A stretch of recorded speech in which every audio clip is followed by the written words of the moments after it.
What you doing today? Let's chill, have a latte. When I think about is growing on me, I'd like to have some with coffee. What you doing today? Let's chill, have a latte. When I think about is growing. Good evening and welcome to tonight's debate. I am your host, Dr. J. And let's introduce the candidates that will be participating in tonight's discussion. How you doing? I'm Jay Banks. Jay Banks. Yo, what's up? I'm jeehtoven. Like Beethoven with the J. Okay, so our first topic is billionaires. And lately, a lot of billionaires have been created due to technology and the smartphone industry and being able to deliver applications on the smartphone. Your thoughts about how we can introduce more of the same in the future? First of all, I would like to congratulate the founders of both Telegram and Signal, available on the mobile platforms. I feel as if with the way apps are being published these days and launched, there seems to be a monopoly of certain developers or companies that are creating these communication platforms. I think it's unfair to those in the free enterprise to be able to not focus on competing all the time. If we want to create more billionaires in the future and utilize the same technology concept of innovation, I feel the best approach to take is to just try to produce artifacts, certain artifacts within your integration, within your production. And when doing that through the concept of software development, it's very essential to have clear goals, to have a defined project schedule, and also introduce key stakeholders that are passionate about this idea of technology as you are. So I feel like if we're gonna really, get that dough, go Billy, like Hove and Oprah and shit, I think we have to be able to communicate well. We got to be able to talk it out. We got to be able to identify what the subject matter is, the issue is, if there is an issue at all. And you got to be able to be open to different ways of solving it. In my mind, anyone can make a song. Anyone can make a rap song. It's just really more about how you make it. What's your process? What's your creative process? And if you want to be a Billy, you want to reach a Billy, you can't use the same creative process all the time and expect the same result. That's really the essentials of what it takes to make $1 billion. Okay, so next question. COVID-19. It's running rampant. There's a new strain. It's causing a lot of concern with people, but at the same time, people are realizing the effort it takes to succeed. How do you see our resolution of this moving forward? That's a tough question. If we're going to resolve this matter, it needs to be internalized as a situation that requires our most famed experts in the medical field, in medicine, to assess some of the truths of the matter. With the journalism that's surrounding us nowadays, it's difficult to take a scholarly approach to resolving a viral issue. So I think what's best is if we find a way to basically cite scholarly sources during this time, no matter what it is. It may not be the answer, but I think we need to respect those in medicine who take the time out to publish these journals and these articles, because there is an approval process when publishing this material. Unlike what we do as consumers, have much more freedom in what we write and what we put out there for others to see. So check it, right? Whenever I put a song out there, I gotta let people know if other people wrote that song. You know what I'm saying?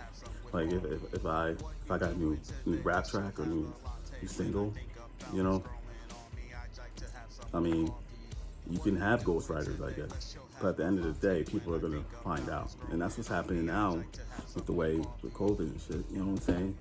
Like, we get all these articles and all this stuff in the news about it, and then come to find out, it's a total 180, and it's totally different 2 days later. You know what I'm saying? So, I don't think it's makes sense to put us in a situation where we have to determine the truth in what we read.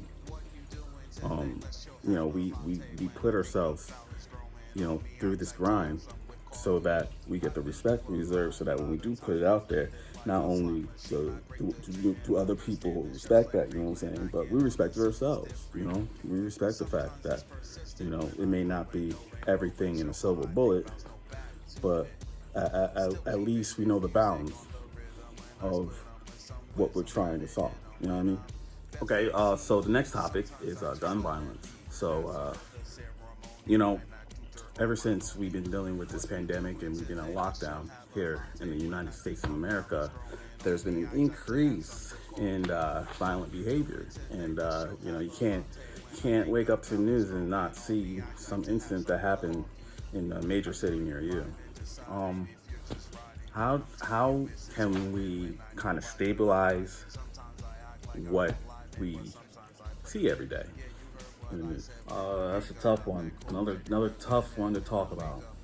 So, I turn on the news every day. I watch all the networks. That's my role as a candidate for this campaign. And I see the increase of deaths due to gun violence and that type of behavior. You could take the religious route and refer to the books that cite that shouldn't be done. However, in a realistic situation, you have to think about moral behavior as well as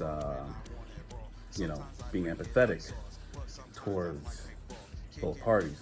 In my opinion, the best way to do it is just not have it at all. If you understand the deep psychological sense of why you pull the trigger, it'll give you an insight as to how you can behave to prevent that type of conflict.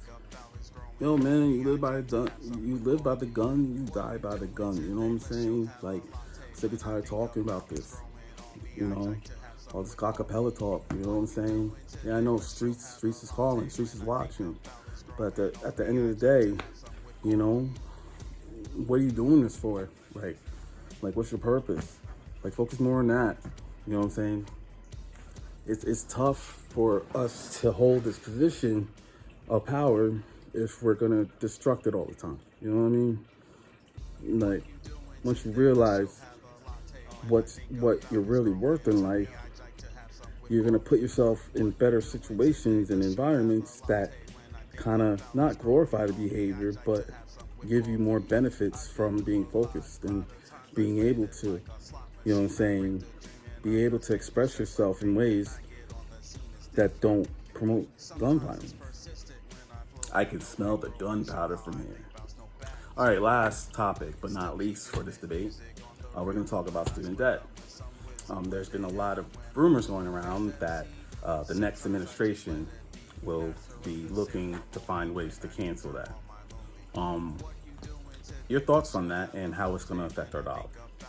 I truly believe that our system is designed to keep our citizens in debt. And I want to first say that's a horrible thing to even consider. That is tough. It's hard to move around financially when you owe people money. However, with that being said, there is a reason why things are done. Sometimes you have to humble yourself to understand the power of the dollar. And it's not like everything can be told to you, right? When we're young, we're kids, not everything we learned was told to us. Like, we didn't go through life and, like, you know, Jay, watch those females, they're not always going to be after your best interest. No, we have to experience it one time before we can understand why that was said. Now, I'm not trying to promote the idea of deliberately putting our U.S. citizens in debt. What I am doing is introducing the concept of humility and service, which is one of the foundations of this country. Yo, we go through the same in the music industry, man. You know what I'm saying? We do get these per diems when we're talented and use our talents, but we're always going to be in debt because to make money, you got to spend it. Like, it's just the way it is. Like, if I'm going to make a platinum album, I got to drop $1 million on a dope video, or I got to find hot producers that actually know how to play the drums, or I got to get a vocal coach to teach me to vibe when I'm feeling a certain way. You know what I'm saying? Like, we can't always expect to be in a stimulus all the time. And I'm not trying to deny anything that would benefit us. But part of living your life and understanding what life is about is being humble about things that you don't think are part of life. Like, if you're homeless all the time and you don't think that's part of life, you have to be humble about it. That's the only way you experience the benefit of equity. You know what I mean? And that's really what it's all about. Yes, quite indeed. Well said, Jay. And well said, Jay. I want to thank everyone for participating, and I want to thank the viewers at home for tuning in. This is a very tough conversation to have, and hopefully it shedded light on some things that we need to consider for our next term. Thank you, and morning.